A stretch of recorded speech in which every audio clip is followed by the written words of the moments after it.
Hello hello hello. Very good afternoon. Good afternoon. एक बच्चे का नाम है पी, कह रहे हैं गुड आफ्टरनून। मुरारी जी, धीरज, अभिलाष, प्रियंका, अंकुर, गुलफाम, विराट, अवनीश, गुलफाम हसन हमारे साथ फिर जुड़ गए आज। अवनीश, सभी को नमस्कार। और लास्ट क्लास में कहाँ तक मैंने आपको पढ़ा दिया था, अगर किसी बच्चे को याद होते एक बार मुझे बताना। नवनीत, रूबी, संजू, विराट, सौरभ, अंजलि, मुक्तेश। मुक्तेश भी अच्छा नाम है। हम्म। गुलफाम के बाद हमने एक अच्छा नाम में और जोड़ दिया है। नंदिता, दीपिका, सौरभ, संजू गिरहरी, राम राम, अनुज, अर्जिता। तो लास्ट क्लास में जहां तक मुझे याद आ रहा है, आपकी क्लास हमने रेफ्रैक्टिव इंडेक्स, अपवर्तनांक, स्नेल्स लो, ये सब कुछ बातें पढ़ी थी। आज हम थोड़ा सा आगे बढ़ने की कोशिश करेंगे। और उसके बाद चरण स्पर्श करें मनोहर। वर्त कह रही हेलो सर, मनोहर कह रहे चरण स्पर्श। एक बच्चा कह रहा है जय भीम सर, जय भीम भाई। हम्म। राधे राधे कह रहे हैं सौरभ, राधे राधे। सचिन, रोहित, रितेश, नवनीत। चले आगे बढ़े। एक बच्चा कह रहा है मेरी फर्स्ट क्लास है, इसकी फर्स्ट क्लास है भाई, वो पहले पीछे की क्लास कंप्लीट करके आए, वरना उसे हवा भी नहीं आएगी कि क्लास में क्या पढ़ा दिया। और बहुत देर पहले मैंने आपसे पूछा था कि लास्ट क्लास में क्या पढ़ा है, एक ही बच्चे ने नहीं बताया कि लास्ट क्लास में लास्ट टॉपिक क्या चल रहा था। इसके अलावा कि आपको पढ़ने में ध्यान नहीं है। हम्म।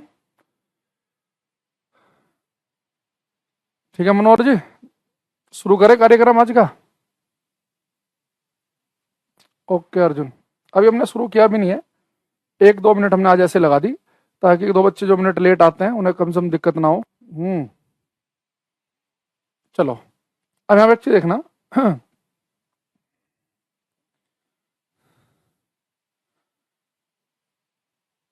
जैसे बच्चे हम सभी को पता है कि रिफ्रैक्शन, आपके बच्चा कमेंट बाजी नहीं करेगा, आप सुनते रहना, ठीक है।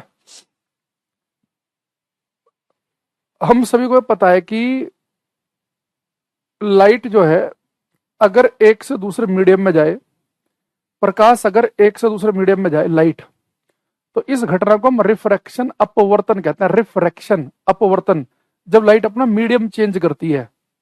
जैसे लाइट आई, हवा से पानी में घुस गई तो रिफ्रैक्शन है। और जब लाइट मीडियम चेंज करती है, तो उस समय क्या क्या चीजें होती हैं, वो सारी बातें हमने पढ़ ली हैं। कि जब लाइट मीडियम चेंज करती है, तो कलर और फ्रीक्वेंसी, रंग और आवृत्ति को छोड़कर हर चीज बदल जाएगी। जब लाइट मीडियम चेंज करेगी, उसकी स्पीड भी बदल जाएगी, एंगल भी बदल जाएगा, इंटेंसिटी, सब कुछ बदलेगी। कलर, फ्रीक्वेंसी, रंग और आवृत्ति नहीं बदलेंगे। फिर हमने पढ़ा स्नेल का नियम जो है, जब लाइट मीडियम चेंज करे तो एक स्नेल का नियम है, sine I upon sine R equal to N2 upon N1। वहां पे एन रेफ्रेक्टिव इंडेक्स था। रेफ्रेक्टिव इंडेक्स अलग अलग मीडियम के लिए अलग अलग होता है, ठीक है। उसके अलावा हमने पढ़ा कि अपवर्तनांक जो है, इसकी जो वैल्यू है वो इस बात पे भी डिपेंड करती है कि कौन सा कलर किसी मीडियम से गुजर रहा है। टेम्परेचर पे भी डिपेंड करता है। जिस मीडियम का रेफ्रेक्टिव इंडेक्स ज्यादा है, जिस माध्यम का अपवर्तनांक ज्यादा है, वो माध्यम ज्यादा सघन है, ज्यादा डेंसर है, उसमें लाइट धीरे चलेगी।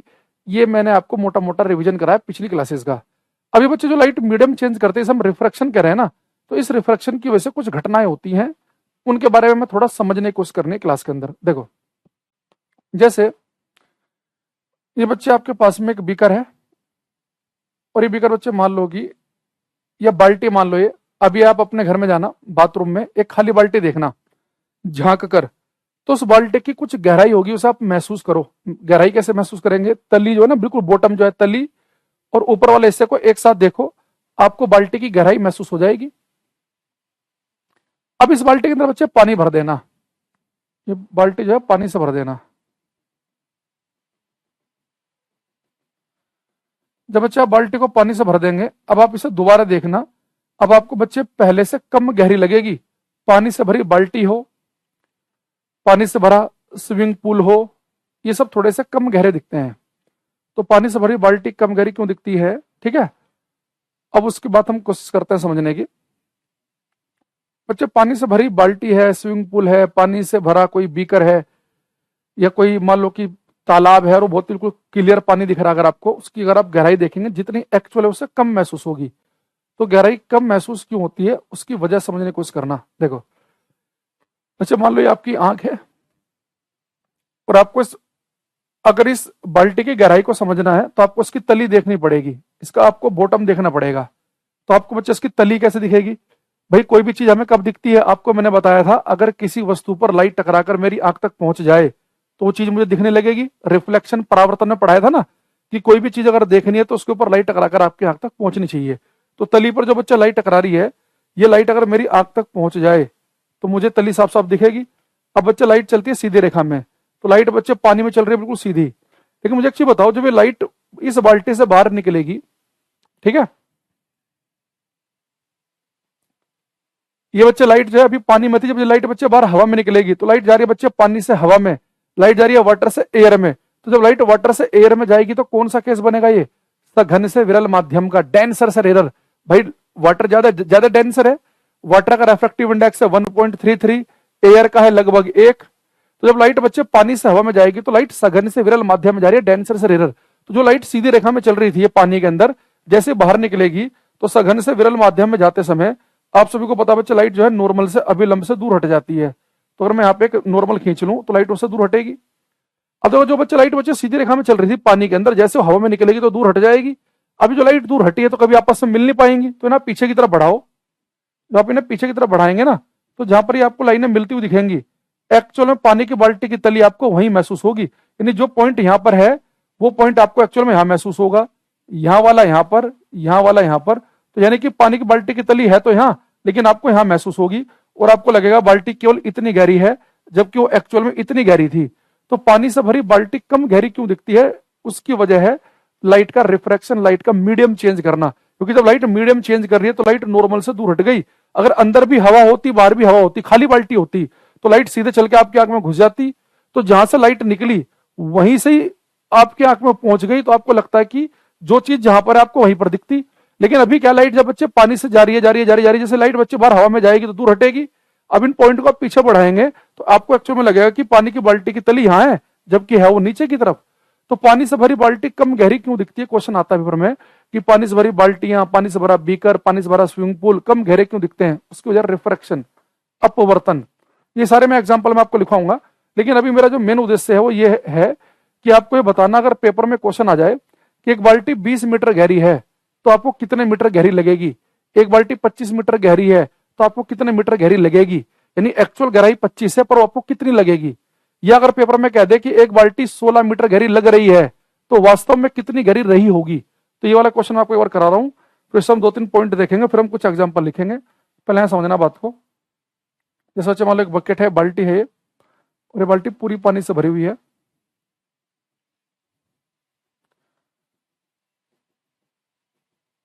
अब ये मान लो कि जो बच्चा आपकी बाल्टी है ये,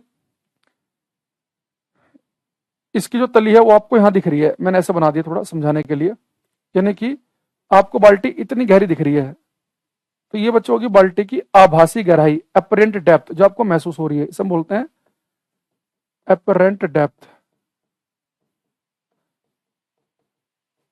इसे बोलते हैं हम आभासी गहराई, जो आपको आभास हो रही है, आभासी गहराई। ठीक। और यहां से यहां तक कि बच्चे आपको पता ही है आपकी एक्चुअल गहराई, ये एक्चुअल में ये रियल डेप्थ है। इसे लिखूंगा मैं डी से, तो डी का मतलब है यहाँ पर रियल डेप्थ। रियल डेप्थ ये है वास्तविक गहराई। तो इस वास्तविक गहराई में और आभासी गहराई में रिलेशन है, वो आपको याद होना चाहिए। यानी पेपर में कह देगा एक बाल्टी 20 मीटर गहरी है तो कितनी गहरी लगेगी, उसकी आभासी गहराई बताओ। या बोल देगा इतनी अगर लग रही है तो एक्चुअल में कितनी रही होगी। तो और जो मैंने बच्चे ये जो डेप्थ नापी है ना, सरफेस से लिए, सरफेस ये जहां पर हवा और पानी यानी कि बाउंड्री से, तो यानी जहां पे दो मीडियम मिल रहे हैं, ये हवा है, बाहर अंदर पानी है, तो यहां से यहां तक बच्चे आभासी गहराई है और ये इसकी एक्चुअल गहराई है। तो इसमें छोटा सा एक लाइन का फॉर्मूला है, उसे आपको ध्यान रखना है, बस आपका काम हो जाएगा। एक लाइन का फॉर्मूला क्या है बच्चे? जो आभासी गहराई होती है ना, आभासी गहराई, अपरेंट डेप्थ, ये किसके बराबर होती है? एक्चुअल गहराई को आप जिस भी लिक्विड से बाल्टी भरी है उसके रेफ्रेक्टिव इंडेक्स से डिवाइड कर दो। तो यानी कि आभासी गहराई है, एक्चुअल गहराई को आपको डिवाइड करना लिक्विड के रेफ्रेक्टिव इंडेक्स। यहाँ पे एन क्या है? Refractive index of liquid. Normally हम लिक्विड पानी लेंगे, रेफ्रेक्टिव इंडेक्स ऑफ लिक्विड, तरल का अपवर्तनांक, तरल का अपवर्तनांक। इसमें 2-3 क्वेश्चन करेंगे तो आपको एक फॉर्मूला बड़ा इजी लगेगा। 2-3 क्वेश्चन करके देख लेते हैं, आपको प्रॉपर एक फील आ जाएगी। यहाँ देखना, देखो जैसे अगर मैं आपसे पूछूं,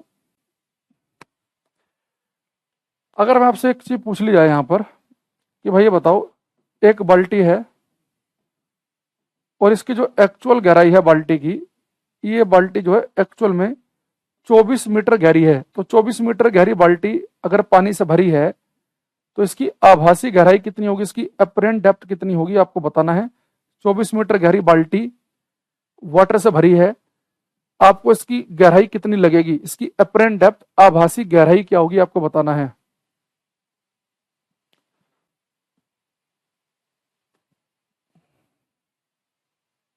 गौरव का एक आंसर आया हमारे पास। क्वेश्चन क्या है कि 24 मीटर गहरी बाल्टी है और वास्तव में बच्चे बाल्टी की गहराई कितनी है, एक्चुअल गहराई है 18 मीटर। आपको इसकी आभासी गहराई बतानी है।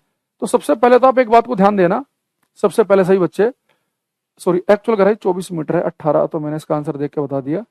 एक्चुअल गहराई है 24 मीटर, इसकी आभासी गहराई क्या होगी।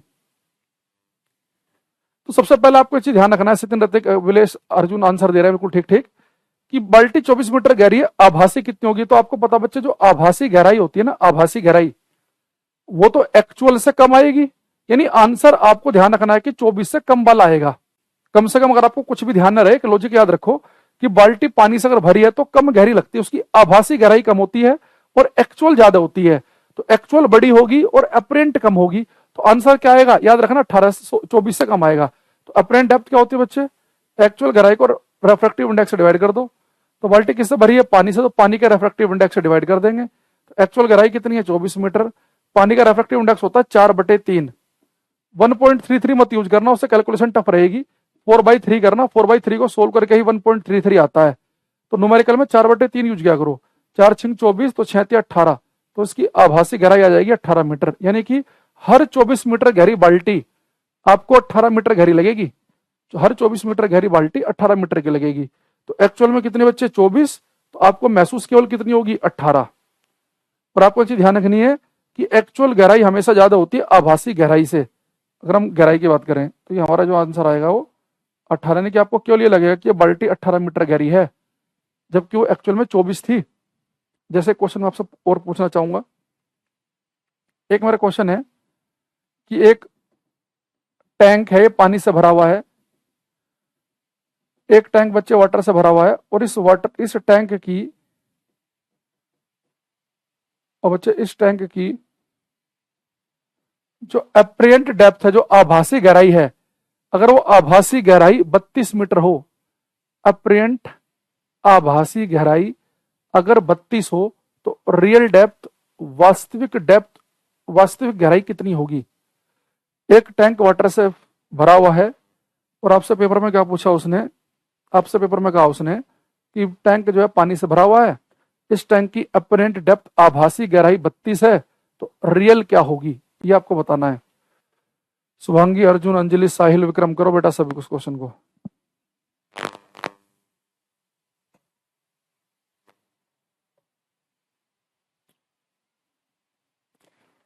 राजकुमार, अर्जुन, ये सब रट्टू तोते हैं, गलत है इनका। भाई एक चीज बताओ, मैंने कहा कि अपरेंट डेप्थ आभासी, अपरेंट आभासी है कितनी, 32 मीटर, तो एक्चुअल में कितनी होगी। अरे भाई एक्चुअल गहराई तो हमेशा ज्यादा होती है, आंसर 32 से बड़े वाला आएगा। बार बार मैं वो थोड़ा ना पूछ रहा हूं, क्वेश्चन सुना करो क्या बोला मैंने आपसे पूछा कि अगर आभासी गहराई अपरेंट डेप्थ, यानी कि जो आपको आभास हो रही है वो 32 मीटर है, तो एक्चुअल कितनी होगी, रियल कितनी होगी। तो रियल डेप्थ बड़ी होती है और अपरेंट छोटी होती है। तो आप फॉर्मूले से निकाल लो, डी डैश क्या था, D/N। तो ये तो दे रखी है आपको 32, और आपको इस बार एक्चुअल बतानी है। पानी से बाल्टी भरी है तो 4/3, सोल्व कर लो, 32 × 4/3, ठीक है। तो मैं फिलहाल के लिए इसे 33 मान लेता हूं ताकि कैलकुलेशन आसान रहे। 3 × 3, 3 × 3 11 चौक 44, यानी कि लगभग 44 मीटर आएगा। 44 मीटर थोड़ा छोटा ही आएगा क्योंकि मैंने तो इसे 33 माना है ना, आंसर है 10 से छोटा आना है, तो 44 मीटर से के आसपास का आंसर आएगा। जो बच्चे लिख रहे हैं 42.66 कुछ ऐसे लिख रहे हैं, तो जो भी है, इस अगर आप एक्चुअल सोल्व करना है तो 4 दूनी 8, 4 तिया 12, 3 चौक 12, 3 दूनी 6, हाँ 42.6 मीटर आएगा। ठीक है, 44 मीटर के लगभग आसपास। और रियल अगर एक्चुअल में अगर आपको पूरी कैलकुलेशन करनी है तो 42.66 इसका आंसर दिखेगा। ठीक, तो बच्चे जरूरी नहीं है आपको रियल देकर अप्रेंट भी पूछ सकता है, जैसे पिछले क्वेश्चन में किया। पिछले क्वेश्चन में मैंने आपको रियल डेप्थ दी थी 24 मीटर, तो आभासी तो छोटी होती है, वो 18 आई थी। लेकिन इस बार क्या पूछा आपको, अप्रेंट दी 32, तो रियल तो बड़ी आती है, तो कितनी आई वो 42.66। तो थोड़ा पेपर में ध्यान से करना। अब देखो, अब ये मैंने आपको इतनी जो कहानी सुनाई है वो एक तो छोटा मोटा क्वेश्चन है, ये ऐसे क्वेश्चन सीडीएस वगैरह में आ जाते हैं। कोई बच्चा ग्रुप डी वगैरह की तैयारी कर रहा हो तो उसे भी ध्यान रखना है कि अप्रेंट डेप्थ आभासी गहराई जो है रियल अपॉन रेफ्रेक्टिव इंडेक्स। तो यहाँ पे ध्यान रखना ये अप्रेंट है आभासी और ये रियल है, तो रियल देकर ये पूछ सकता है या ये देकर ये पूछ सकता है, कोई भी एक आ सकता है पेपर के अंदर। ठीक, तो फॉर्मूला आपको याद रखना है। अब आते हैं थोड़ा सा एक एसएससी टाइप के क्वेश्चन पर। एक बड़ा प्यारा क्वेश्चन आया सीएचएसएल में, हालांकि ये देखा जाए तो उस सीएचएसएल के लेवल से ज्यादा ही था क्वेश्चन। बेटा ये हमारा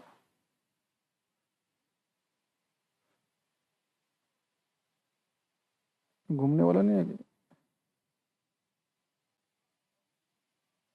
देखो ये अच्छा, मेरे पास में 7 लेटर हैं, 7 अक्षर हैं अलग अलग रंगों के, तो अलग अलग रंग के 7 लेटर है, तो मैंने विब ग्योर मान लिया। विब ग्योर 7 अलग अलग रंग के मेरे पास में लेटर थे, और मैंने क्या किया बेटा, 7 अलग अलग रंग के लेटर हैं,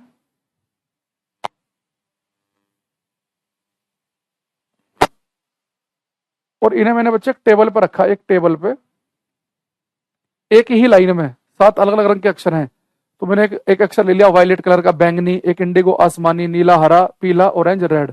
तो 7 अलग अलग रंग के अक्षर थे, इन्हें टेबल पर एक ही सीध में रखा, बिल्कुल एक ही सीध में। और फिर इसके ऊपर मैंने कांच की प्लेट रख दी।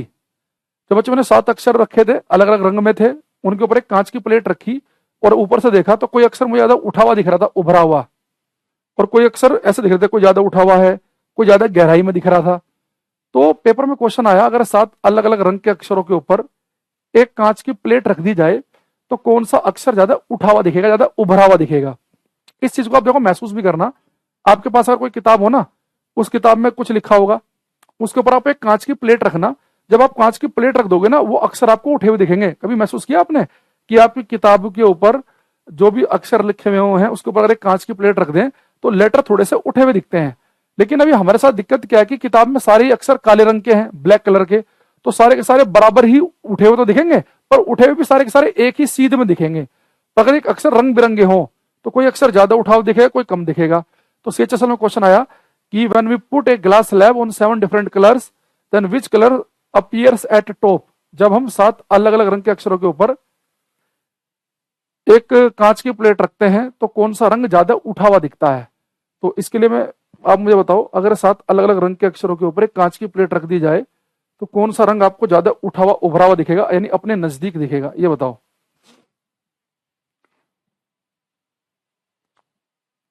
गौरव, ऋतिक का कुछ आंसर आया हमारे पास। ये लग रहा है प्रिज्म वाले केस से कंपेयर कर रहे हैं। बेटा प्रिज्म अलग चीज है, प्रिज्म में 2 सरफेस किसी एंगल पर होते हैं, ग्लास प्लेट का होता है जहां पैरेलल हो। गलत है तुम्हारा, अब ऋतिक ने तुरंत चेंज कर दिया है। बाकी बच्चे भी आंसर दो।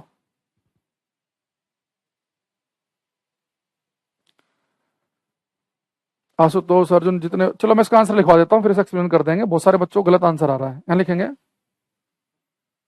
when we put a glass slab on 7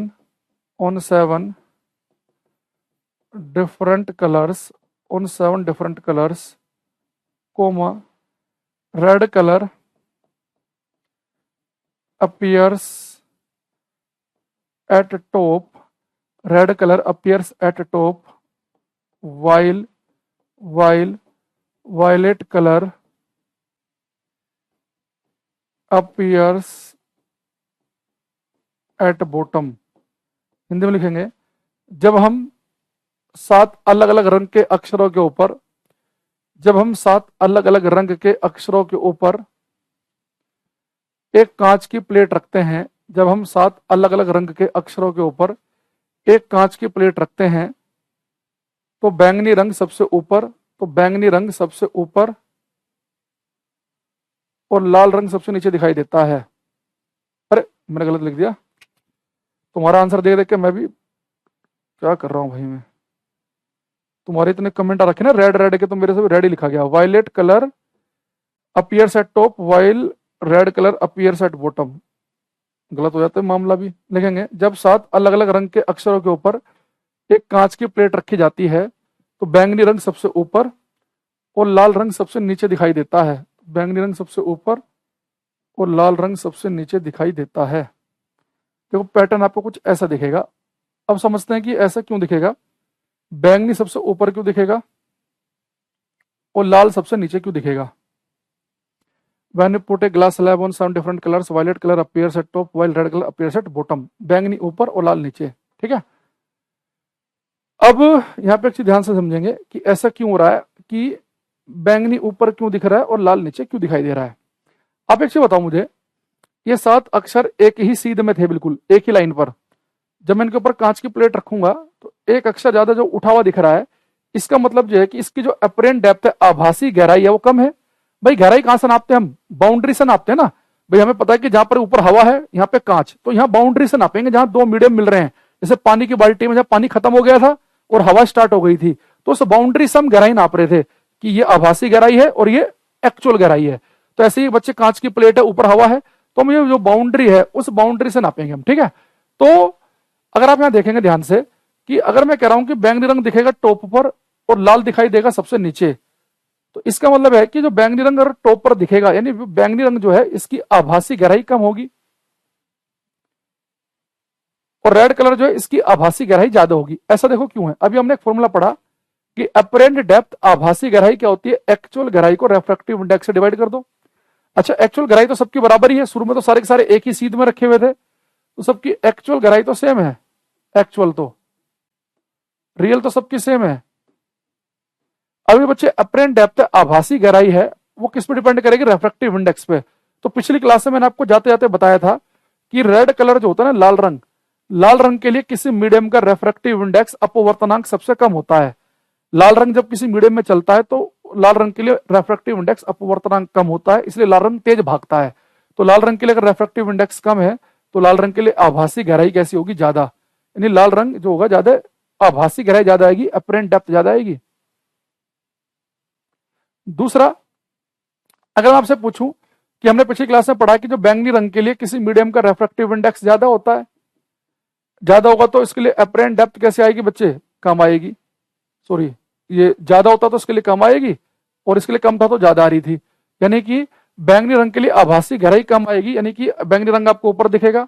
भाई आप एक चीज सोचो, अगर मैं आपसे बोलूं कि पानी से भरा बीकर है, इस बीकर के अंदर 2, ये यहां से हम गहराई नापेंगे बाउंड्री से, हवा और पानी जहां मिल रहे हैं, एक व्यक्ति यहां एक यहां है, तो जिसकी आभासी गहराई कम है और इसकी आभासी गहराई ज्यादा है, जिसकी आभासी गहराई अपरेंट डेप्थ ज्यादा होगी वो नीचे दिखेगा, जिसकी आभासी गहराई कम होगी वो ऊपर दिखेगा। तो ऐसे यहां पर भी है कि जो रेड कलर है इसके लिए रेफ्रैक्टिव इंडेक्स कम, तो इसकी आभासी गहराई ज्यादा, यानी कि नीचे दिखेगा।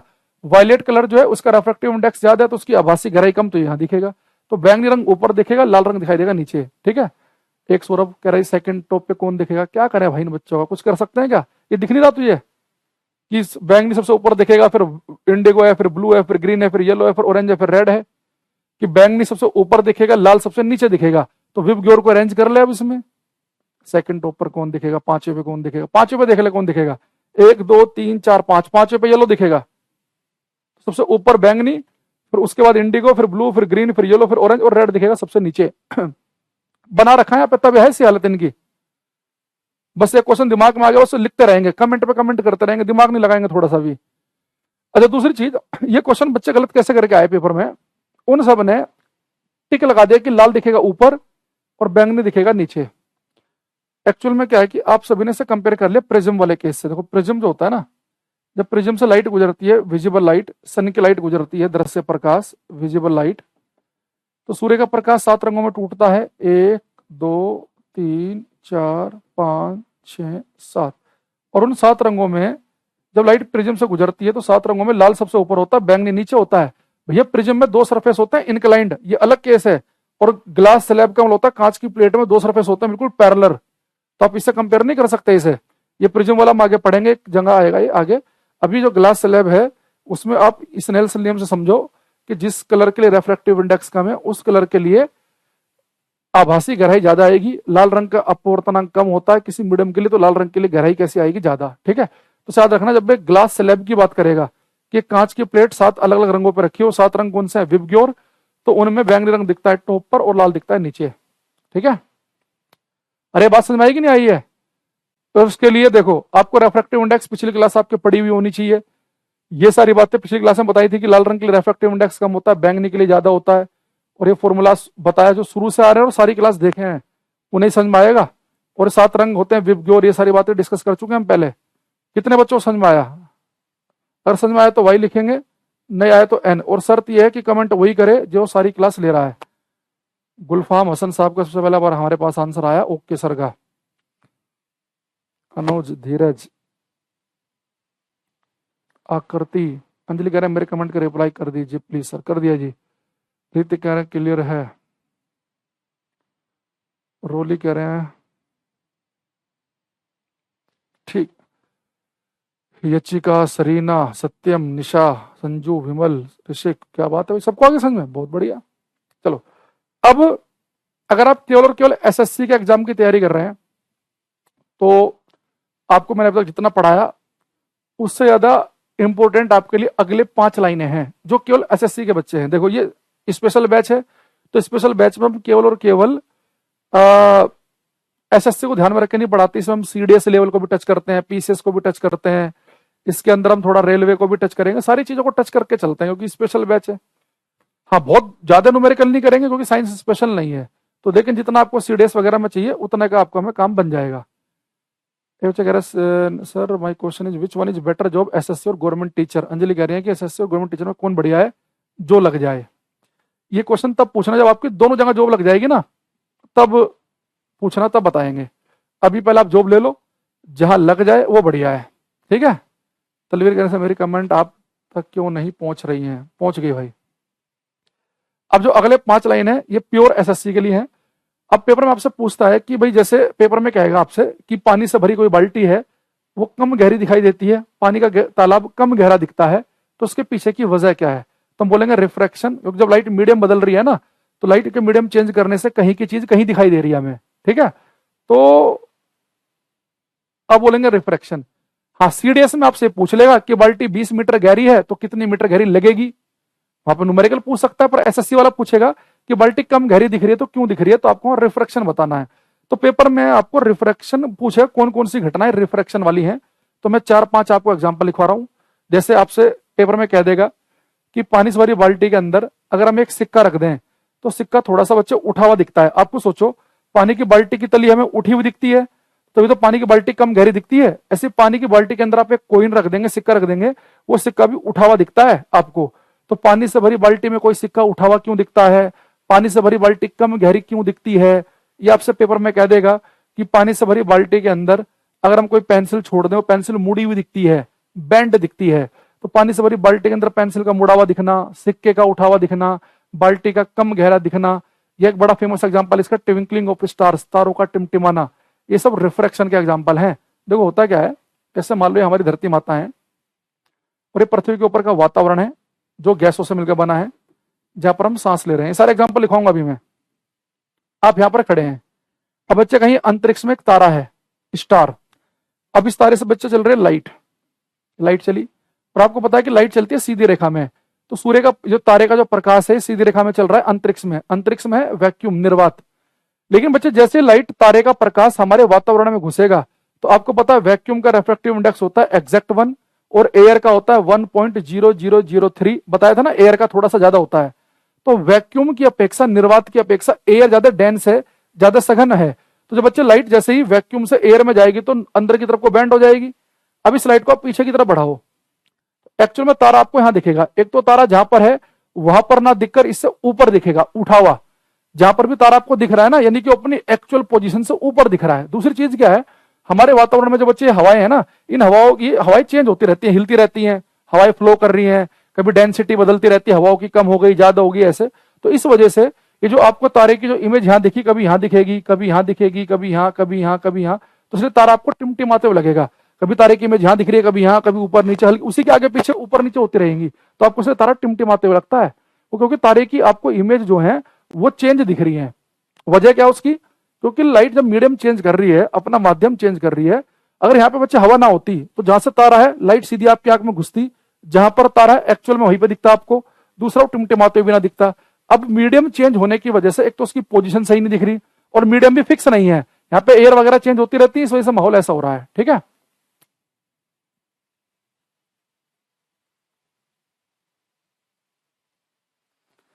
बच्चा कह रहा है सर अगर आप 40 की स्पीड से जा रहे हैं और सामने से कोई 30 की स्पीड से आ रहा है तो बताओ वह कितनी तेज निकलेगा? मेरे रेस्पेक्ट में वो 70 की स्पीड से निकलेगा ना। ये मैथ नहीं पढ़ा आपने, टाइम और ट्रेन वाले नहीं पढ़े आपने, कि जब अपोजिट डायरेक्शन में जाते हैं कोई चीज, इसे बोलते हैं रिलेटिव स्पीड। तो अगर मेरी स्पीड 40 है, सामने वाले की 30 है, तो मुझे उसकी स्पीड 70 लगेगी। सेम डायरेक्शन में 10 ही लगेगी। या पढ़ोगे मैथ में। ये बच्चा कह रहा सन क्यों नहीं? सन की वजह यह है कि सन हमारे नजदीक का तारा है, तो सन का साइज थोड़ा बड़ा है, तो सन का जो साइज है थोड़ा सन उठा ऊपर तो दिखेगा, पर इस वाले पॉइंट की इमेज यहाँ बन रही है, इस वाले की यहाँ, तो बड़े साइज होने की वजह से वो उसी साइज में सारे की सारी चीजें एडजस्ट हो जाएंगी। तो सूर्य का जो साइज है वो थोड़ा बड़ा है, वो इसलिए सूर्य ज्यादा आपको टिमटिमाते नहीं लगेगा। लेकिन जैसे तारे बाकी ना कोई पॉइंट की तरह दिखते हैं, तो पॉइंट हल्का फुल्का ऊपर नीचे होगा ना, तो उसमें आपको पूरा महसूस होगा वो पॉइंट का ऊपर नीचे होने पर, इसलिए वो टिमटिमाता दिखेगा। सर नजदीक का तारा बड़ा साइज है, इसलिए आपको टिमटिमाते हुए नहीं दिखता वो। चलो अब लिखेंगे यहाँ पे हम काम की बात लिखेंगे, examples of refraction, examples of refraction of light, प्रकाश के अपवर्तन के उदाहरण। Examples of refraction of light, प्रकाश के अपवर्तन के उदाहरण बहुत आते हैं। इस बार एनडीए में भी क्वेश्चन आया इससे, सीडीएस में भी आता है, एसएससी में तो आते ही हैं। प्रकाश के पीसीएस में, रेलवे में, सब जगह आते हैं, टीचिंग विचिंग के हर पेपर में ऐसा आता है। प्रकाश के अपवर्तन के उदाहरण, तो रिफ्रैक्शन की जो जो घटनाएं सारी लिख लो। ठीक है, यहां लिखेंगे पहला मोस्ट इंपोर्टेंट, ये 1 महीने के अंदर ही 2 पेपर में क्वेश्चन आया था, ये तारों का टिमटिमाना, ये पहला आया एनडीए में, और उसके बाद अगर 1 महीने के बाद ही ये बिहार में आ गया था एक पेपर में, ट्विंकलिंग ऑफ स्टार्स, तारों का टिमटिमाना, ट्विंकलिंग ऑफ स्टार्स, तारों का टिमटिमाना, ट्विंकलिंग ऑफ स्टार्स, तारों का टिमटिमाना। सेकंड लिखेंगे less depth of filled, less depth of water filled bucket, beaker etcetera. Hindi में लिखेंगे पानी से भरी बाल्टी, बीकर इत्यादि का कम कर दिखना।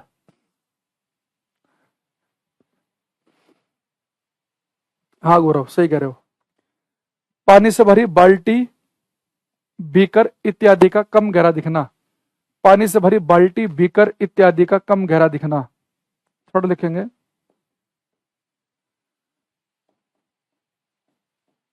Upward appearance of a coin inside a water filled bucket, water filled bucket। पानी से भरी बाल्टी में, पानी से भरी बाल्टी में किसी सिक्के का उठा हुआ दिखना, किसी सिक्के, कोइन, 5 का कोइन या 2 रुपए कोइन, पानी से भरी बाल्टी में किसी सिक्के का उठा हुआ दिखना। Upward appearance of A coin inside a field bucket, पानी से भरी बाल्टी में किसी सिक्के का उठा हुआ दिखना। चौथा लिखेंगे bending of A stick inside a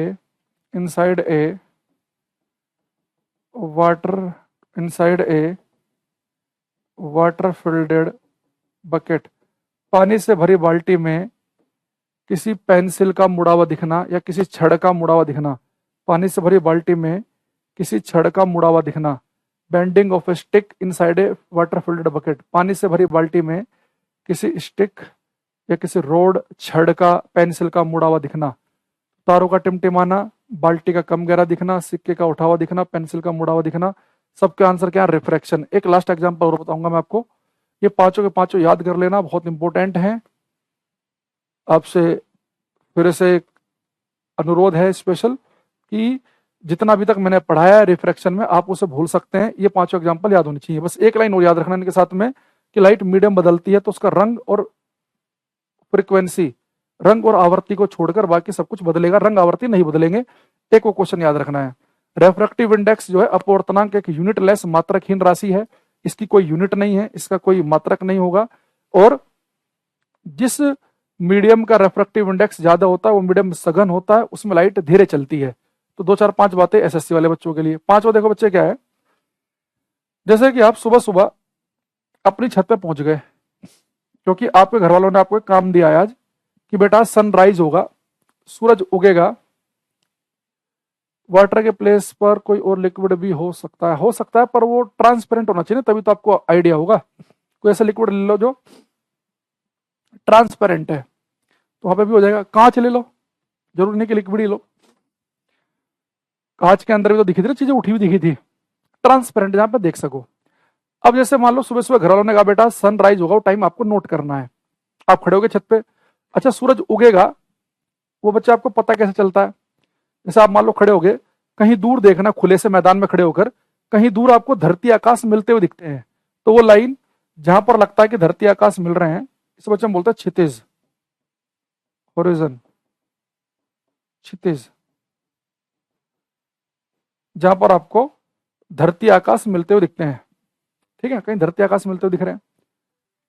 तो अगर बच्चे सूरज इस लाइन से नीचे है, होरिजन से नीचे, यानी कि सूरज छिपा हुआ है, जैसे सूरज इस लाइन से ऊपर आएगा तो आप मान लोगे कि उठ गया है। तो जैसे बच्चे सूरज यहां पर आया और सूरज की लाइट आपकी आंख में घुसी, आपने सोचा कि सन तो राइज हो गया, और आपने टाइम नोट कर लिया कि भाई आज जो सूरज है वो 6:11 पे उगा। तो आपके अकॉर्डिंग बेटा सूरज उगा 6:11 पे। लेकिन आपको पता है, अगर आपको सूरज 6:11 पे उगा हुआ दिखाए ना, एक्चुअल में सूरज 6:13 पे उगेगा।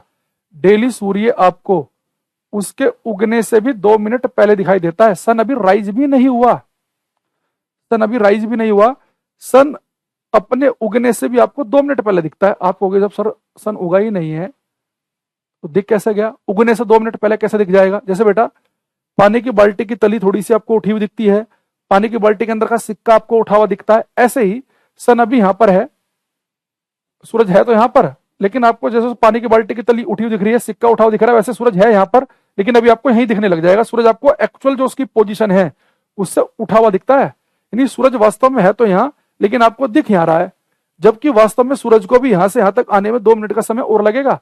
और जब सूरज वास्तव में यहां पहुंच जाएगा तो आपको यहां दिखने लगेगा, यानी सूरज आपको हमेशा उसकी एक्चुअल पोजीशन से उठा हुआ दिखता है। तो ऐसे सूरज है यहां लेकिन यहीं दिखने लग जाएगा, जबकि उसे यहां तक आने में भी 2 मिनट और चाहिए। ऐसे शाम को बेटा सूरज छिप जाएगा, लेकिन आपको अभी भी यही दिखेगा। आप सोचोगे सूरज तो अभी छिपा ही नहीं है। तो डेली सूरज आपको उसके उगने से 2 मिनट पहले दिखता है और छिपने के भी बाद तक दिखता रहता है। तो डेली सूरज आपको लगभग 4 मिनट एक्स्ट्रा दिखता है, 2 मिनट पहले दिखेगा और छिपने के भी 2 मिनट के बाद तक दिखाई देगा। तो पेपर में अगर क्वेश्चन पूछ ले आपसे कि सूरज का उसके एक्चुअल समय से पहले उगना और छिपने के भी बाद तक दिखना, उसकी वजह भी क्या है? रिफ्रैक्शन, अपवर्तन। तो लिखेंगे early sunrise, early sunrise and delayed sunset, early sunrise and delayed sunset. सूर्य का उसके वास्तविक समय से पहले उगना और छिपने के भी बाद तक दिखाई देना, सूर्य का उसके वास्तविक समय से पहले उगना और छिपने के भी बाद तक दिखाई देना, early sunrise and delayed sunset. ठीक है, तो दोबारा सुनेंगे पांचों। पहला लिखा है मैंने तारों का टिमटिमाना, वो लिखा पानी से भरी बाल्टी बीकर का कम गहरा दिखाई देना, जिसे लिखा पानी से भरी बाल्टी में किसी सिक्के का उठा हुआ दिखना, एक बताया पानी से भरी बाल्टी में किसी छड़ का मुड़ा हुआ दिखना, एक आपको बताया मैंने सूरज का उसके वास्तविक समय से पहले उगना और छिपने के बाद तक दिखना। अच्छा, जो मैंने लिखवाया ना आपको जल्दी उगना बाद में छिपना, ऐसे क्वेश्चन और आता है कि सुबह और शाम को सूर्य लाल क्यों दिखता है, वो अलग टॉपिक में आएगा स्कैटरिंग पर किरणन में। तो सुबह शाम को सूर्य लाल क्यों दिखता है, उसका कलर पूछे कि लाल क्यों दिखता है, वो पढ़ेंगे हम स्कैटरिंग पर किरणन में। लेकिन सुबह को 2 मिनट पहले दिखता है, शाम को छिपने के बाद में दिखता है, इसकी वजह है रिफ्रैक्शन अपवर्तन। तो इन्हें मिक्स मत कर देना। तो पांचों के पांचों एग्जाम्पल एक बार उतार लेंगे सब बच्चे, फिर आपका रिफ्रैक्शन टॉपिक हो गया समाप्त। अब हम पढ़ेंगे टोटल इंटरनल रिफ्लेक्शन, TIR, पूर्ण आंतरिक परावर्तन। जो बच्चा एक मिराज मिराज लिख रहा था वो वहां पर आएगा मिराज। पहले एक बार यहां तक का उतार लो।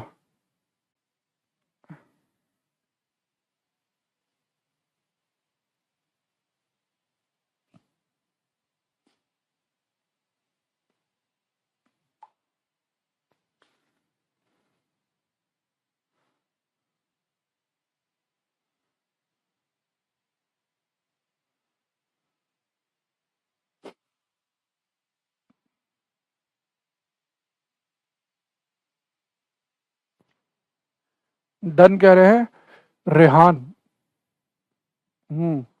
चले अब लिखेंगे बच्चे हम टोटल इंटरनल रिफ्लेक्शन। ये भी इंपॉर्टेंट टॉपिक है, टोटल इंटरनल रिफ्लेक्शन। इंग्लिश वाले बच्चे शॉर्टकट में से बोलते हैं TIR, total internal reflection, TIR। Hindi में इसका नाम बनता है पूर्ण आंतरिक परावर्तन। पूर्ण आंतरिक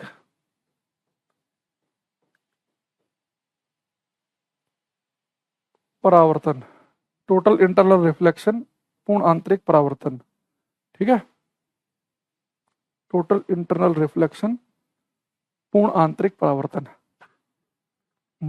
देखो, इस पूर्ण आंतरिक परावर्तन को पढ़ने से पहले मैं थोड़ा सा डायग्राम बना देता हूं। यहाँ पे आपने बना रखे हैं वैसे तो पहले, ये मेरे पास नहीं है तो इसलिए मुझे बनाने पड़ेंगे, मजबूरी है हमारी। जो समझदार होंगे, जिन्होंने सारी क्लास ले रखी है, वो साथ साथ समझ भी रहे होंगे कि सर कर क्या रहे हैं यहाँ पे, ये रंगारंग कार्यक्रम क्या किया जा रहा है।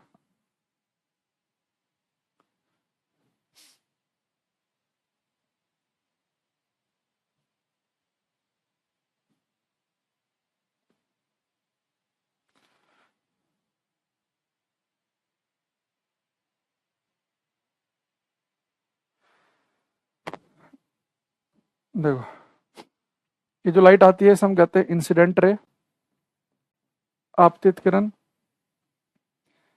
ये है रिफ्रैक्टेड, जो दूसरे मीडियम में जाती है रिफ्रैक्टेड। ये आपको पता है नॉर्मल है, ये एंगल I है, ये R। याद आ रहा है कुछ? ये इंसिडेंट रे, आपतित किरण, नॉर्मल अभिलंब, रिफ्रैक्टेड अपवर्तित किरण। लाइट जिस एंगल पर आएगी वो I है, जिस पर जाएगी वो R है। और आपको याद रखना कि R ये नहीं है, एंगल नापते हैं नॉर्मल से, ये है R। अच्छा, लाइट नजदीक आई यानी कि यहाँ लाइट गई होगी विरल से सघन माध्यम में, रेयर से डेंसर, विरल माध्यम से सघन में। और यहाँ बच्चे लाइट दूर हटी है तो आप समझ गए होंगे, यहाँ लाइट गई होगी डेंसर से रेयर, सघन से विरल। ठीक, अब यहाँ बड़े ध्यान समझना। ये फोटो मैं आपके सामने पहले बना चुका हूं, तो इन्हें कोई डिस्कस नहीं करेंगे अभी हम इनके बारे में। इसके में जरूरत पड़ेगी इसलिए मैंने आपके सामने बना दिया है, ध्यान सुनना। मैंने यहाँ पे एक सब लिखा टोटल इंटरनल रिफ्लेक्शन। इंग्लिश वाले बच्चे इस रिफ्लेक्शन को देखो, आपको रिफ्लेक्शन के अलावा कुछ और नहीं दिखना चाहिए। हिंदी वाले पूर्ण आंतरिक परावर्तन, और आप परावर्तन को देखो, लगातार 10-15 सेकंड यही करो। ललित कह रहे हैं सर नमस्ते, मैं सिकोहाबाद से हूँ, डिस्ट्रिक्ट फिरोजाबाद में पढ़ता है। ठीक है भैया, ये नोट कर लेता हूँ मैं, ये कहीं फिजिक्स में आगे काम आएगा। ये सिकोहाबाद फिरोजाबाद डिस्ट्रिक्ट में आता है। टाइम से क्लास में आया करो, पढ़ लिया करो चुपचाप। अब देखो, जैसे बच्चे आपने रिफ्लेक्शन लगातार देखा इंग्लिश वालों ने, हिंदी वालों ने परावर्तन देखा, तो आपको अंदर से एक फील आई होगी, यार ये रिफ्लेक्शन परावर्तन तो सुना सुना लग रहा है। रिफ्लेक्शन तो सर ने हमें बताया था कि लाइट आई और किसी सरफेस पर टकराकर अगर उसी तरफ चली जाए उसी तरफ लौट आए, वो रिफ्लेक्शन परावर्तन है। लेकिन हमें पता है कि रिफ्लेक्शन परावर्तन होता है किससे? अपारदर्शी सरफेस से, ओपेक से। जैसे मिरर पर लाइट आई, टकरा के वापस चली गई। अभी बच्चे देखो, टोटल इंटरनल रिफ्लेक्शन क्या है, पूर्ण आंतरिक परावर्तन क्या है। अब हमें पता है कि अगर बच्चे लाइट जा रही है और लाइट के सामने कोई दूसरा पारदर्शी माध्यम आ जाए, ट्रांसपेरेंट मीडियम, तो लाइट एक पारदर्शी मीडियम से दूसरे में जा सकती है। हवा से पानी, पानी से हवा, पानी से कांच, कांच से डायमंड, पारदर्शी है, ट्रांसपेरेंट है।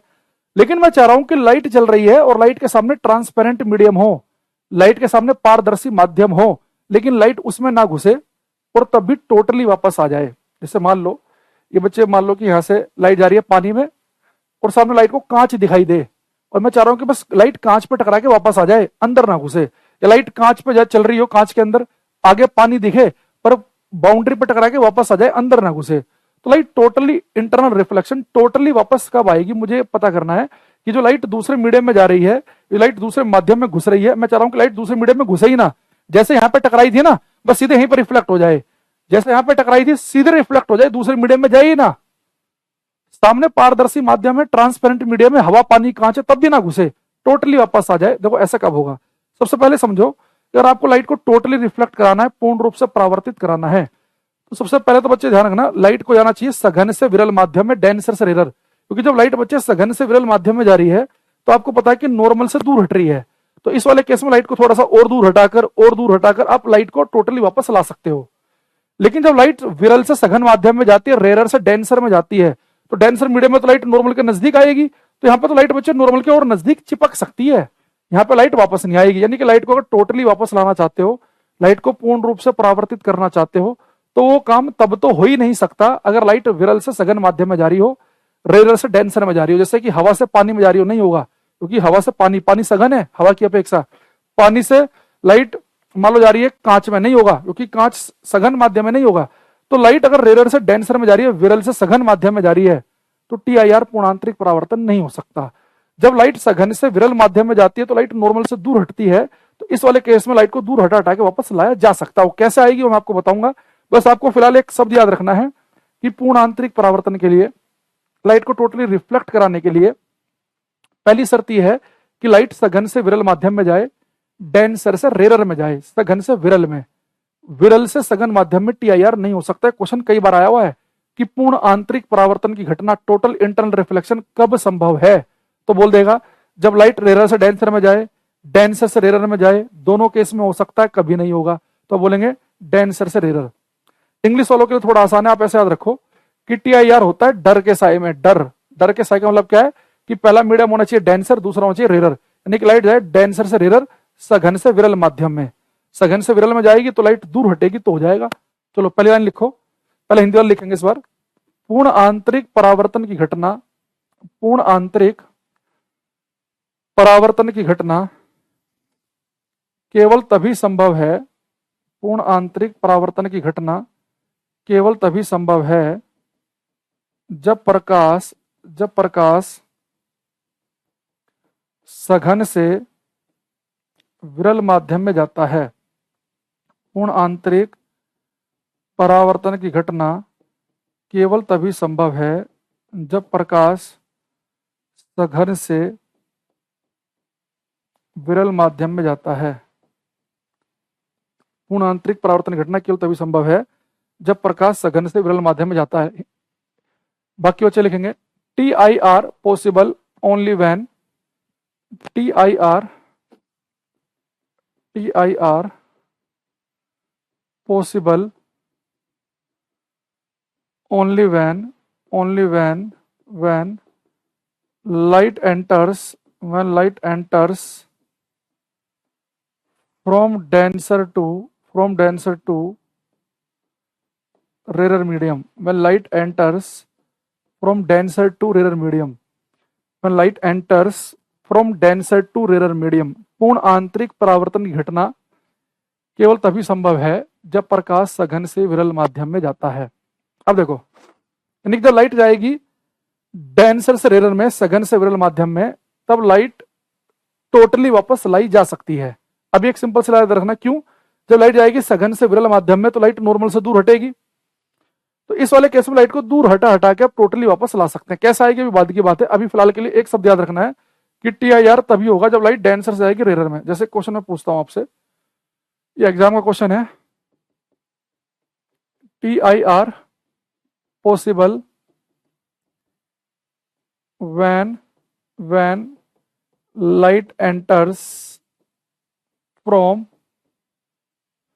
हिंदी में लिखेंगे, पूर्ण आंतरिक परावर्तन की घटना संभव है, पूर्ण आंतरिक परावर्तन की घटना संभव है जब प्रकाश जाता है, पूर्ण आंतरिक परावर्तन की घटना संभव है जब प्रकाश जाता है, पूर्ण आंतरिक परावर्तन की घटना संभव है जब प्रकाश जाता है, जब प्रकाश जाता है। पहला ऑप्शन है पानी से कांच में, पानी से कांच में।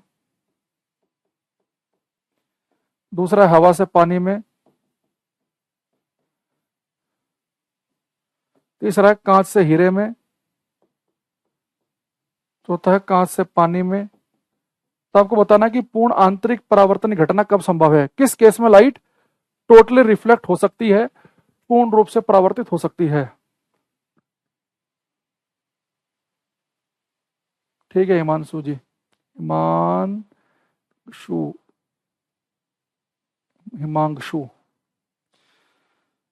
पूर्ण आंतरिक परावर्तन घटना संभव है। आपको बताना कि किस केस में पूर्ण आंतरिक परावर्तन हो सकता है।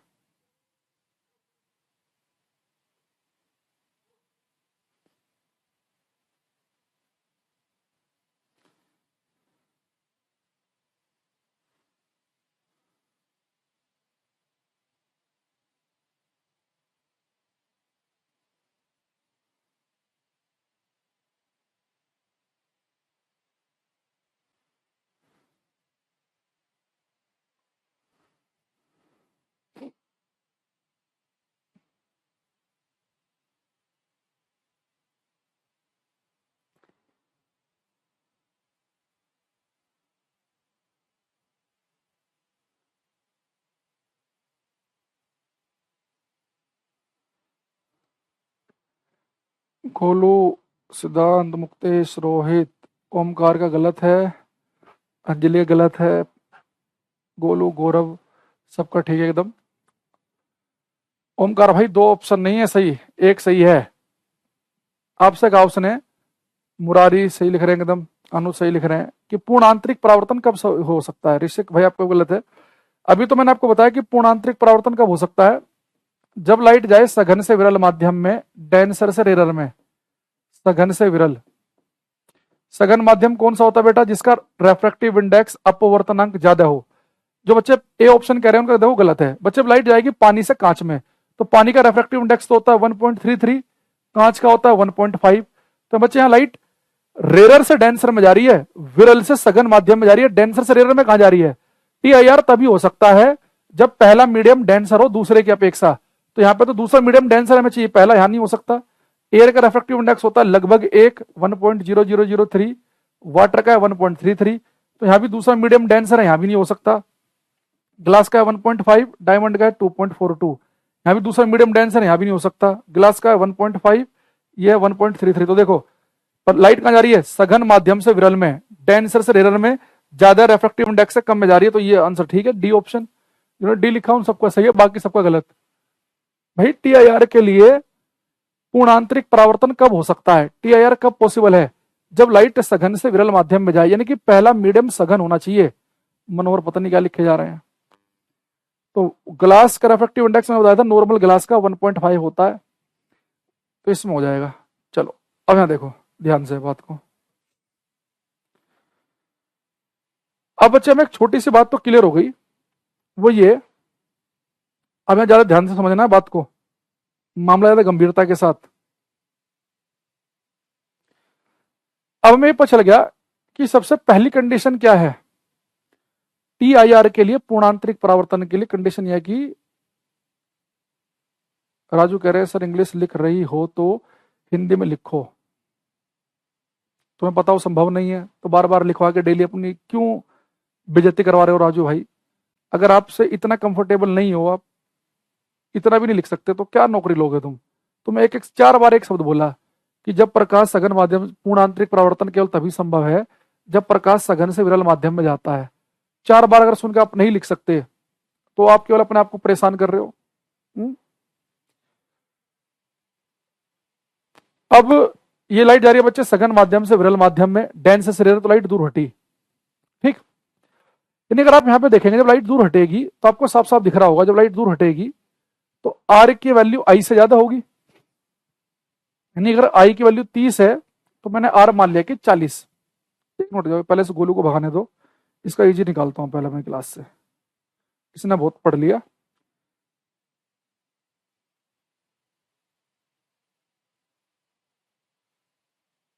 ठीक है, अब ये लाइट बच्चे दूर हट रही है तो आर की वैल्यू आई से ज्यादा है।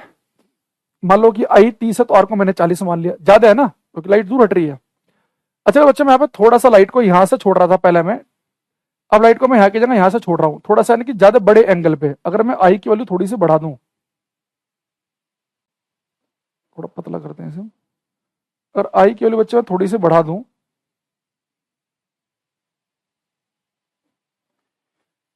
और आपको पता एंगल नापते हैं नॉर्मल से, तो पहले मान लो आई कुछ ये था 30 डिग्री, अब मैंने आई को बढ़ा के कर दिया मान लो 35, आई की वैल्यू थोड़ी सी बढ़ा दी, थोड़ा इंक्रीज कर दिया। तो जैसे बच्चे यहाँ पे आई की वैल्यू बढ़ेगी तो साथ में लाइट भी तो ऊपर उठेगी, तो साथ में आर की वैल्यू भी बढ़ेगी, तो आई बढ़ते ही आर का मान भी बढ़ जाएगा, अरे आई के बढ़ते ही आर भी बढ़ जाएगा।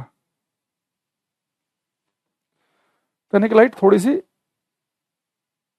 मान लो आर हो गया 40 से मान लो कि 45, कुछ भी बढ़ गया, तो जैसे आई की वैल्यू बढ़ती है तो साथ में आर की वैल्यू भी इंक्रीज होती है। अगर मैं थोड़ी सी आई की वैल्यू और बढ़ा दूं, मान लो मैंने कुछ कर दिया 50 के आसपास, आई की वैल्यू और बढ़ा दी, देखो पहले आई यहां तक था, नॉर्मल से नापते हैं, फिर आई को बढ़ा के हमने और कर दिया, अब और कर दिया, तो ऐसे लाइट भी ऊपर को उठेगी। अब मान लो लाइट के पहले यहां थी, अब यहां थी, अब उठ के मान लो यहां आ गई, बिल्कुल बाउंड्री के साथ साथ। तो पहले आर इतना था बेटा, फिर आर इतना था, अब आर बढ़ के हो गया इतना। अब यहां से पता आपको बच्चे वाई एक्सिस और एक्स एक्सिस, इसके बीच में एंगल कितना बनता है 90 डिग्री का, यानी कि आर कितना हो गया, आर हो गया बेटा हमारा 90 डिग्री। अब सब बच्चे बड़े ध्यान से बात को समझना, बहुत ही काम की बात, जो बहुत सारे बच्चे टॉपिक स्टार्ट भी नहीं हुआ तब से लिखे जा रहे थे। हमने क्या देखा, जैसे जैसे आई की वैल्यू बढ़ रही है, पहले आई यहां तक था, फिर और बढ़ाया, फिर और बढ़ाया, जैसे जैसे आई की वैल्यू बढ़ रही है वैसे वैसे आर की वैल्यू बढ़ रही है। तो जैसे आर की वैल्यू 90 हो जाए, आर की वैल्यू जैसे 90 हो जाए तो आप चेक करो कि उस समय आई की वैल्यू क्या है। तो जिस समय बच्चे आर का मान 90 डिग्री है तो उस समय आई की जो भी वैल्यू होगी 45, 48, 50 जो भी होगी, उसे बच्चे हम कहते हैं क्रिटिकल एंगल, उसे हम कहते हैं क्रांतिक कोण। तो हम आई को क्रिटिकल एंगल कब कहते हैं, आई को हम क्रांतिक कोण कब कहते हैं, तो आई को क्रिटिकल एंगल, ज्यादा पतला हो गया कोई बात नहीं, ये क्रांतिक कोण, आई को बच्चे हम क्रिटिकल एंगल कब कहते हैं। आप बोलेंगे जी हम आई को क्रिटिकल एंगल तब कहते हैं, आई को क्रिटिकल एंगल तब कहेंगे जब आर यानी कि एंगल ऑफ रिफ्रैक्शन अपवर्तन कोण का मान 90 डिग्री हो जाए। तो पेपर में क्वेश्चन आता है कि आप आई को क्रिटिकल एंगल क्रांतिक कोण कब कहेंगे, जब आर का मान हो 30, 45, 90, 0, तब बोलेंगे जब आर 90 हो जाए उससे हम आई को क्रिटिकल एंगल कहेंगे। देखो ये क्रिटिकल एंगल क्यों कहलाता है, यानी जब लाइट यहां से जा रही है, यहां गई और बिल्कुल बाउंड्री पे चली गई, बड़ा क्रिटिकल केस बन गया ना, लाइट ऊपर वाले मीडियम में है ना नीचे वाले मीडियम में है, यानी क्रिटिकल एंगल पे क्या होता है लाइट जाएगी और सीधे फिर सरफेस के साथ साथ बाउंड्री के साथ साथ चली जाएगी। भाई पहले मैंने यहां पे एंगल था तो लाइट यहां से निकल रही थी, थोड़ा एंगल बढ़ाया तो लाइट यहां से निकल रही है, थोड़ा एंगल और बढ़ाया तो यहां से निकल रही है। यानी जिस समय आर का मान 90 हो जाए उससे हम आई को क्रिटिकल एंगल कहना शुरू कर देते हैं। तो पेपर में क्वेश्चन आता है ये कि आपतन कोण को, एंगल ऑफ इंसिडेंस को क्रिटिकल एंगल कब कहते हो, तो आपतन कोण को क्रांतिक कोण कब कहते हैं। अगर हम आई को, आपतन कोण को क्रिटिकल एंगल कब कहते हैं, जब आर का मान 90 डिग्री हो जाए। तो यहां पर लिख दूंगा तो ज्यादा बड़ा समझ में आएगा, लिखेंगे when angle of refraction, when angle of refraction, bracket में लिखेंगे small R is 90 degree, then angle of incidence, then angle of incidence bracket में लिखेंगे small I is called critical angle, is called critical angle. Hindi में लिखेंगे जब upward, when angle of refraction लिखना है, when angle of refraction, when angle of refraction is 90 degree then angle of incidence is called critical angle. Hindi में लिखेंगे जब अपवर्तन कोण R, जब अपवर्तन कोण R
हिंदी में लिखेंगे जब अपवर्तन कोण ब्रैकेट में लिखेंगे स्मॉल r, जब अपवर्तन कोण r का मान 90 डिग्री हो जाता है, जब अपवर्तन कोण r का मान 90 डिग्री हो जाता है तो आपतन कोण, भाई क्या करें इस बच्चे, कह रहा है राजू, कह रहा है जी फिजिक्स में बेसिक से बताकर चलो, क्या करें भाई तुम्हारे घर पे आके पढ़ा दूं राजू, हैं अपना नंबर लिख दो भाई, तुम्हें होम ट्यूशन दे दिया करूंगा मैं। क्या अब आधे बच्चों को तो ये बस उन्होंने पढ़ लिया कि बेसिक, उन्हें ही नहीं पता कि बेसिक का मतलब होता क्या है। बस उन्हें ये पता है कि एक चीज होती है बेसिक, कि बस ये बोलना टीचर को जी बेसिक से पढ़ाओ, उन्हें ही नहीं पता बेसिक है क्या। अरे बेसिक है थोड़ा ना कि तुम्हें ABCD पढ़ाई जाएगी। अब तुम कंपटीशन की तैयारी कर रहे हो, स्पेशल बैच में पढ़ रहे हो, टीचर हल्का फुल्का तो मान के चलेगा ही कि भैया आपने कम से कम आपको वर्ड तो लिखने आते ही हैं। कह रहा जी बेसिक से बताओ, बस ये सुन रखा होगा ना कहीं से कि हाँ भाई बेसिक से पढ़ना चाहिए, बस इसने सुन रखा है ये और पता कुछ नहीं इसे। जब अपवर्तन कोण R का मान 90 डिग्री हो जाता है, जब अपवर्तन कोण R का मान 90 डिग्री हो जाता है तो आपतन कोण, जब अपवर्तन कोण R का मान 90 डिग्री हो जाता है तो आपतन कोण ब्रैकेट में लिखेंगे I, तो आपतन कोण क्रांतिक कोण कहलाता है। जब अपवर्तन कोण R का मान 90 डिग्री हो जाता है तो आपतन कोण क्रांतिक कोण कहलाता है, तो आपतन कोण क्रांतिक कोण कहलाता है। तो जब R की वैल्यू 90 डिग्री हो जाएगी तो I को बच्चों क्या कहेंगे, क्रांतिक कोण, क्रिटिकल एंगल। एक लास्ट लाइन के साथ ये रंगारंग कार्यक्रम खत्म करेंगे हम, ठीक है। देखो ये बच्चे क्रिटिकल एंगल है, क्यों, क्योंकि जब ये क्रिटिकल एंगल तब है जब R की वैल्यू 90 डिग्री हो जाए, जब R की वैल्यू 90 डिग्री हो जाए तो I को हम क्रिटिकल एंगल कहते हैं। अगर मैं इस क्रिटिकल एंगल से भी बड़ा एंगल कर दूं, अगर मैं इस क्रिटिकल एंगल से भी बड़ा एंगल कर दूं, अगर मैं इस क्रिटिकल एंगल से बेटा बड़ा एंगल कर दूं, देखो यहां तक ये क्रिटिकल एंगल था, दिख रहा ना, ये क्रिटिकल एंगल IC लिख रखा है, और मैं क्रिटिकल एंगल से बड़ा एंगल कर दूं तो लाइट यहां पर थी तो लाइट उठकर इसी मीडियम में क्या जाएगी, वापस। अगर लाइट बच्चे उठकर उसी मीडियम में वापस आ जाए तो हम बोलेंगे लाइट टोटली रिफ्लेक्ट हो गई, पूर्ण रूप से परावर्तित हो गई। यानी अगर एंगल जो है वो क्रिटिकल एंगल से भी बड़ा हो जाए, कोण जो है अगर वो बच्चे क्रांतिक कोण से भी बड़ा हो जाए तो लाइट टोटली उसी मीडियम में वापस आ जाएगी, तो हम कहेंगे पूर्णांतरिक परावर्तन। तो लाइट पूर्ण रूप से परावर्तित हो कब रही है? जब उसे क्रिटिकल एंगल से भी बड़े एंगल पर छोड़ा जाए। जब लाइट को क्रिटिकल एंगल से बड़े एंगल पर छोड़ा जाए तो लाइट पूर्ण रूप से वापस आ जाएगी। देखो इसका बहुत बढ़िया एग्जांपल बता रहा हूं इस लाइन को लिखवाने से पहले। जैसे डायमंड है, तो डायमंड और बच्चे एयर, जैसे लाइट बच्चे डायमंड के अंदर घुस गई, भाई ये हवा है और ये डायमंड है, तो रेयर से डेंसर मीडियम में तो लाइट घुस गई अंदर डायमंड में। अभी बच्चे डायमंड से लाइट बाहर निकलेगी, तो डायमंड है सघन माध्यम और हवा है विरल माध्यम, रेयर। तो लाइट जब बच्चे डेंसर से रेयर मीडियम में जा रही है तो लाइट टोटली वापस आ सकती है, TIR हो सकता है ना, क्योंकि लाइट डेंसर से रेयर में जा रही है, सघन माध्यम से विरल में जा रही है। और जो डायमंड जो एयर है उसके लिए क्रिटिकल एंगल की वैल्यू होती है लगभग 24 डिग्री। यानी जब लाइट डायमंड से बाहर हवा में निकलने लगे और वो यहां पर 24 डिग्री से अगर बड़े एंगल पर टकरा गई, 24 से बड़े एंगल पर, तो लाइट टोटली डायमंड के अंदर ही रिफ्लेक्ट हो जाएगी, बाहर निकलेगी नहीं। मान लो फिर यहां पर लाइट 24 डिग्री से बड़े एंगल पर टकरा गई, फिर टोटली रिफ्लेक्ट हो जाएगी डायमंड के अंदर ही, फिर 24 से फिर यहां रिफ्लेक्ट हो जाएगी। तो डायमंड के अंदर होता क्या, लाइट मल्टीपल रिफ्लेक्ट होती रहती है, अंदर ही अंदर, अंदर ही अंदर। जो लाइट डायमंड के अंदर घुस गई वो उसी के अंदर घूमती रहती है, घूमती रहती है। बहुत देर के बाद मान लो कभी ऐसा माहौल बना कि लाइट 24 से कम एंगल पर टकराई, तो फिर वो बाहर निकलेगी। तो ज्यादा मात्रा में लाइट आपकी आंख में घुसेगी, इसलिए आपको डायमंड चमकता हुआ दिखता है। डायमंड में ऐसा नहीं होता कि लाइट गई हो उसके आर पार निकल जाए कांच की तरह, उसके अंदर घुसकर अंदर ही अंदर मल्टीपल रिफ्लेक्शन होता रहता है डायमंड के अंदर। क्योंकि डायमंड का जो क्रिटिकल एंगल है छोटा है 24 डिग्री, तो लाइट के 24 डिग्री से बड़े एंगल पर टकराने की संभावना ज्यादा बनती है कि 30 पे टकरा गई, 35 पे, 70 पे, 65 पे, 50 पे, 55 पे। तो लाइट जो होती है वो डायमंड के अंदर घुसने के बाद जल्दी से बाहर क्यों नहीं निकल पाती? क्योंकि 24 डिग्री से बड़े एंगल पर टकराने की ज्यादा संभावनाएं बनती है उसकी, तो अंदर ही अंदर वो रिफ्लेक्ट होती रहती है। तो अगर लाइट कभी जो भी क्रिटिकल एंगल बन रहा है, जैसे कि डेंसर और रेयर मीडियम लिखा मैंने, जैसे कि मैंने कहा कि हीरे और हवा के लिए वो एंगल 24 डिग्री होता है, पानी और हवा के लिए लगभग 48 होता है, कांच और हवा के लिए लगभग होता है 42, 42। तो लाइट अगर जो दो मीडियम लिए आपने, उन दो मीडियम के लिए जो भी क्रिटिकल एंगल बनेगा, लाइट क्रिटिकल एंगल से बड़े एंगल पर टकराएगी तो लाइट टोटली रिफ्लेक्ट हो जाएगी। तो यहां पर लिखेंगे हम when angle of incidence, when angle of incidence, bracket में लिखेंगे small I, when angle of incidence is greater than critical angle, is greater than critical angle, then TIR occurs, then TIR occurs। Hindi में लिखेंगे जब आपतन कोण का मान क्रांतिक कोण से भी अधिक होता है, जब आपतन कोण का मान क्रांतिक कोण से भी अधिक होता है तो पूर्ण आंतरिक परावर्तन की घटना घटती है। जब आपतन कोण का मान क्रांतिक कोण से भी अधिक होता है तो पूर्ण आंतरिक परावर्तन की घटना घटती है। When angle of incidence is greater than critical angle, then TIR occurs। जब आपतन कोण का मान क्रांतिक कोण से भी अधिक होता है तो पूर्ण आंतरिक परावर्तन की घटना घटती है। ठीक है, अब मैं इस बात को थोड़ा दोबारा से बता देता हूं। हमने क्या पढ़ा, एक बार दोबारा समझना बात को। ये लाइट जा रही थी एक मीडियम से दूसरे मीडियम में। अगर लाइट बच्चे एक से दूसरे मीडियम में जाए, और जब लाइट एक से दूसरे मीडियम में जाए, अगर पहला मीडियम हो डेंसर सघन, दूसरा हो रेयर विरल, तो आपको पता है कि लाइट दूर हटेगी। ठीक है, ये आपको पता है। तो लाइट बच्चे एक से दूसरे मीडियम में जा रही है, सघन से विरल माध्यम में लाइट दूर हटी, तो मैंने कहा कि लाइट को थोड़े से और बड़े एंगल पे भेज दिया, तो लाइट थोड़ा सा और दूर हटी, और बड़े एंगल पे भेज दिया और दूर हटी। मान लो लाइट यहां आ गई, तो जिस समय आर की वैल्यू 90 डिग्री हो गई, तो मैंने इस आई को मैंने कहा क्रिटिकल एंगल। अगर मैं लाइट को बच्चे क्रिटिकल एंगल से भी बड़े एंगल पर भेज दूं तो लाइट उसी मीडियम में वापस आ जाएगी, उसे हमने कहा TIR। तो लाइट को अगर आपको टोटली रिफ्लेक्ट कराना है, लाइट को टोटली पूर्ण रूप से परावर्तित कराना है, तो दो कंडीशन है। एक तो लाइट को सघन से विरल माध्यम में जाना पड़ेगा, डेंसर से रेयर में, और एक लाइट को क्रिटिकल एंगल से बड़े एंगल पर टकराना पड़ेगा। तो जब लाइट क्रिटिकल एंगल से बड़े एंगल पर टकराएगी, लाइट क्रांतिक कोण से बड़े कोण पर टकराएगी, तो लाइट टोटली वापस आएगी। और क्रांतिक कोण का मान दो सरफेस के लिए अलग अलग होता है। जैसे कि अगर आप समझने के लिए, अगर यहाँ पे मान लो पहला मीडियम डायमंड है और दूसरा एयर है, तो अगर लाइट बच्चे डायमंड से एयर में जा रही है तो इनके लिए क्रिटिकल एंगल बनता है लगभग 24 डिग्री। यानी अगर आप चाह रहे हैं कि लाइट डायमंड से जब एयर में जाए, तो एयर में जाए ना, डायमंड में ही टोटली रिफ्लेक्ट हो जाए, तो 24 डिग्री से बड़े एंगल पर टकरानी चाहिए। तो डायमंड और एयर के लिए क्रिटिकल एंगल आपको याद भी रखना है, लगभग 24 डिग्री। ठीक है, लगभग 24 डिग्री के आसपास। अब जो लाइट बच्चे टोटली रिफ्लेक्ट हो रही है, इसे मैं दोबारा से फिर से बोलता हूं आपसे कि क्या आप ये दो बातें याद रखेंगे क्या, कि पूर्ण आंतरिक परावर्तन कराने के लिए, टोटल इंटरनल रिफ्लेक्शन कराने के लिए लाइट कहां से कहां जानी चाहिए, डेंसर से रेयर, सघन से विरल माध्यम। एक तो ये याद रखना है। दूसरा लाइट क्रिटिकल एंगल से बड़े एंगल पर टकरानी चाहिए, ठीक है। R90 तो आई भी तो 90 होना चाहिए। अरे भाई R90 I90 क्यों होना चाहिए? ये रिफ्लेक्शन थोड़े ना चल रहा है कि लाइट रिफ्लेक्ट थोड़े ना हो रही है वहां पे, कह रहा R90 तो आई भी 90 होना चाहिए। किसने कहा तुम्हारे से R90 तो आई भी 90 होना चाहिए? ये कोई रिफ्लेक्शन थोड़ा है ना कि लाइट जिस एंगल पर आएगी उसी पे जाएगी। हाँ, जब लाइट टोटली रिफ्लेक्ट हो जाएगी, पूर्ण रूप से परावर्तित हो जाएगी, फिर वो रिफ्लेक्शन के नियम फॉलो करेगी कि जिस एंगल पर आ रही है उसी पे जाएगी। जब वो टोटली वापस आ जाएगी फिर वो रिफ्लेक्शन का नियम फॉलो करने लगेगी। वो अलग से पढ़ाएंगे रेनबो आपको हम। अब लिखेंगे यहां पे examples of total internal reflection, examples of total internal reflection, पूर्ण आंतरिक परावर्तन के उदाहरण, पूर्ण आंतरिक परावर्तन के उदाहरण। इसके वजह पहला एग्जांपल लिख लेंगे हम, शाइनिंग ऑफ डायमंड्स, हीरो का चमकना, शाइनिंग ऑफ डायमंड्स, हीरो का चमकना।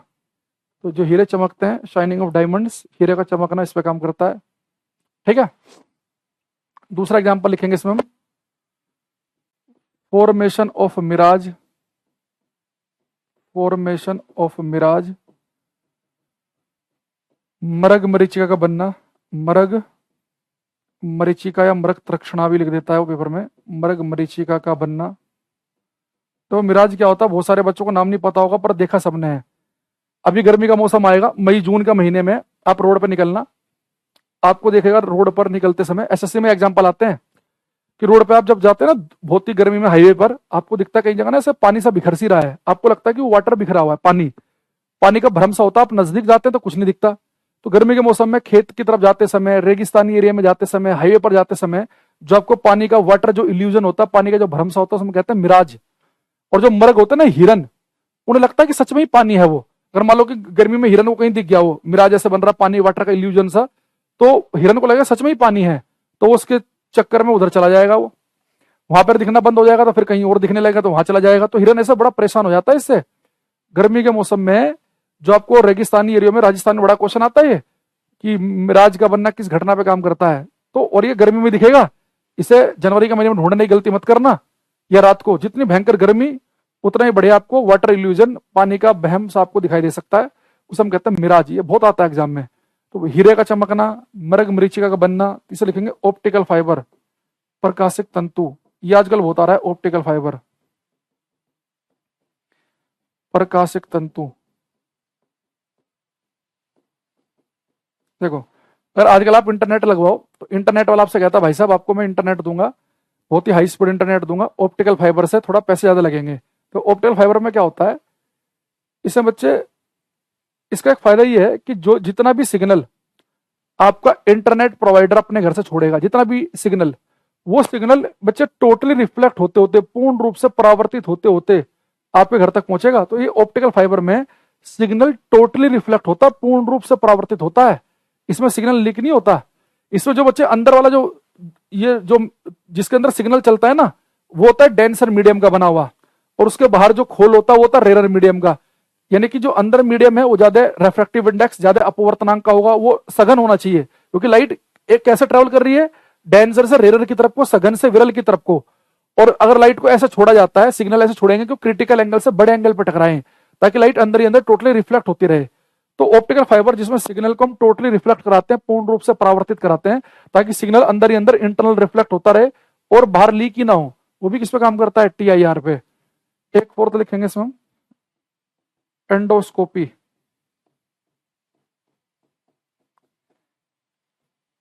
एंडोस्कोपी,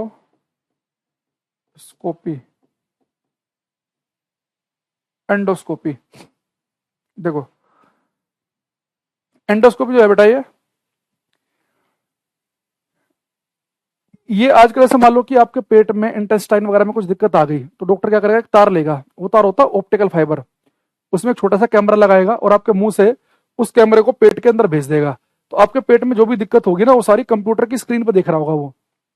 तो जो उसने बच्चे एंडोस्कोपी प्रोसेस जिसे हमने नाम दिया आपके इंटेस्टाइन को, आंत वगैरह को एग्जामिन करने के लिए, तो इसमें जो बच्चे हमने तार में जो कैमरा कनेक्ट किया, जिस कैमरे की हेल्प से हम देख रहे हैं कंप्यूटर की स्क्रीन पर, तो जो तार कनेक्ट किया हुआ है ऑप्टिकल फाइबर, ऑप्टिकल फाइबर किस प्रिंसिपल पे काम करता है, TIR पे। तो ये भी किस पे काम कर रहा है, TIR पे। तो एंडोस्कोपी प्रोसेस आए, ऑप्टिकल फाइबर आए, मिराज का बनना है, हीरे का चमकना है, सबके लिए आंसर है हमारा TIR, पूर्ण आंतरिक परावर्तन। इसमें से एक छोटी सी बात और ध्यान रखना, कई बार पेपर में क्वेश्चन आता है कि मिराज का बनना किस पे काम करता है। अगर आपको ऑप्शन में लिखा मिले TIR एंड रिफ्रैक्शन अपवर्तन बोथ, दोनों, तो हमारा बेस्ट आंसर है दोनों वाला। अगर ये दोनों एक ही ऑप्शन में नहीं लिखे हैं, पहले देख लेना, वो पहले ऑप्शन में खाली TIR लिख देगा, नीचे लिख देगा TIR एंड रिफ्रैक्शन बोथ। अगर दोनों एक साथ लिखे हैं तो ये ज्यादा बेस्ट आंसर है। अगर ये दोनों एक साथ नहीं है, अलग अलग ऑप्शन में, तो आप TIR पे टिक लगाएंगे। और कई बार आपको TIR ऑप्शन में दिखेगा ही नहीं, तो फिर आप पूर्णांतरिक परावर्तन अगर आपको ऑप्शन में ना दिखे तो रिफ्रैक्शन अपवर्तन पर भी पे टिक लगाएंगे। तो पहले बेस्ट आंसर ये है, दोनों एक साथ नहीं है तो फिर इस पे टिक लगाओ, अगर TIR कहीं दिखे ही ना तो फिर रिफ्रैक्शन अपवर्तन पे। थोड़ा सा मिराज वाले क्वेश्चन को ध्यान रखना, कई बार पेपर में आते हुए बच्चों से गलत करवा रखा है उसने। ठीक है, चलो आज के लिए इतना ही रखते हैं, नेक्स्ट क्लास में हम पढ़ेंगे कुछ और। शायद नेक्स्ट क्लास में हम रेनबो इंद्रधनुष से स्टार्ट करेंगे, फिर हम आएंगे स्कैटरिंग पर, ठीक, फिर इंटरफेरेंस डिफ्रैक्शन, फिर लाइट का नेचर, फिर ये अगली 2 क्लास में ऑप्टिक्स हम खत्म करने की कोशिश करेंगे। ठीक है, चलो, thank you, bye bye, take care everybody, thank you everyone.